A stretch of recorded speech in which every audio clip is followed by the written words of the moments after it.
எல்லாருக்கும் வணக்கம். இன்றைக்கி சூப்பரான ஒரு கோவக்காய் பொரியல் எப்படி செய்கிறதுன்னு பார்க்கலாம். இது ரொம்பவே ஈஸியாக சட்டுன்னு செஞ்சிடலாம். கோவக்காவை இந்த அளவுக்கு பெரிய சைஸில் கட் பண்ணிக்கோங்க. கட் பண்ணிவிட்டு ஒரு பாத்திரத்தில் கொஞ்சமாக தண்ணி வச்சுட்டு, அதாவது காய் வேக வைக்கிற அளவுக்கு தண்ணி வச்சுட்டு, கொஞ்சமாக மஞ்சள் தூள், கொஞ்சம் மிளகாய்த்தூள், அப்புறம் கல் உப்பு போட்டு அதுலேயே நீங்கள் நறுக்கி வச்சுருக்க அந்த காயெல்லாம் அதிலே தட்டிடுங்க. தட்டிட்டு அடுப்பில் வச்சு நல்லா வேக வைங்க. வேக வைக்கும்போது ரொம்ப குத்தி குத்தி கிண்டாதீங்க, இல்லைன்னா அது உடஞ்சி போயிடும். அதேமாரி அளவாக பார்த்து கரெக்டாக நீங்கள் வெந்த பதம் பார்த்துட்டு கரெக்டாக நீங்கள் எடுத்துடணும். இல்லைனாலுமே அது சட்டுன்னு குழஞ்சிரும்.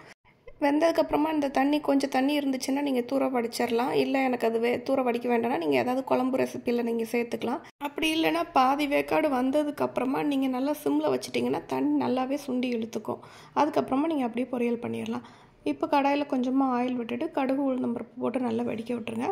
வெடித்ததுக்கப்புறமா பெரிய வெங்காயம் ஒரு பாதி வெங்காயம் நான் கட் பண்ணி வச்சுருக்கிறேன். அப்புறம் கருவேப்பிலை இது எல்லாத்தையும் சேர்த்து நல்லா வதக்கி விட்ருங்க. வெங்காயம் ஓரளவு வதங்கினதுக்கப்புறமா நம்ம வேக வச்சுருக்கிற அந்த கோவக்காயை அப்படியே ஆட் பண்ணிடலாம். எனக்கு கொஞ்சமாக தான் தண்ணி இருந்ததுங்கிறதுனால நான் அந்த தண்ணியோடு சேர்த்தே நான் ஆட் பண்ணிவிட்டு இதை கொஞ்சம் வத்துற அளவுக்கு நீங்கள் அடுப்புலேயே கொஞ்சம் நேரம் விட்டுருங்க.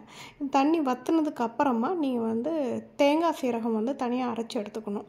இந்த பொரியலுக்கு தேவையான தேங்காய் ஒரு சில் தேங்காயும் கொஞ்சமாக சீரகம் தேவைப்பட்டால் நீங்கள் சின்ன வெங்காயம் கூட போட்டு அரைச்சிக்கலாம். அதுவும் நல்லாயிருக்கும்.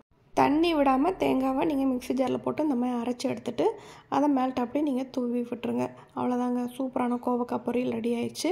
இந்த தேங்காவோட பச்சை வாடை, அந்த சீரகத்தோட வாடெல்லாம் கொஞ்சம் நேரம் போகிற வரைக்கும் நீங்கள் சட்டியில் போட்டு நல்லா வதக்கி விட்ருங்க. இதுக்கு மேலே நீங்கள் தேவைப்பட்டால் கருவேப்பிலை பொடி, இட்லி பொடி, கருவேப்பிலை பொடி வச்சுருப்பாங்க இல்லையா, அந்த பொடி நீங்கள் தூவி விட்டால் கொஞ்சம் டேஸ்ட் கொஞ்சம் டிஃப்ரெண்ட்டாக இருக்கும். ட்ரை பண்ணி பாருங்கள். பிடிச்சிருந்தா சப்ஸ்கிரைப் பண்ணுங்கள். தேங்க்ஸ் ஃபார் வாட்சிங்.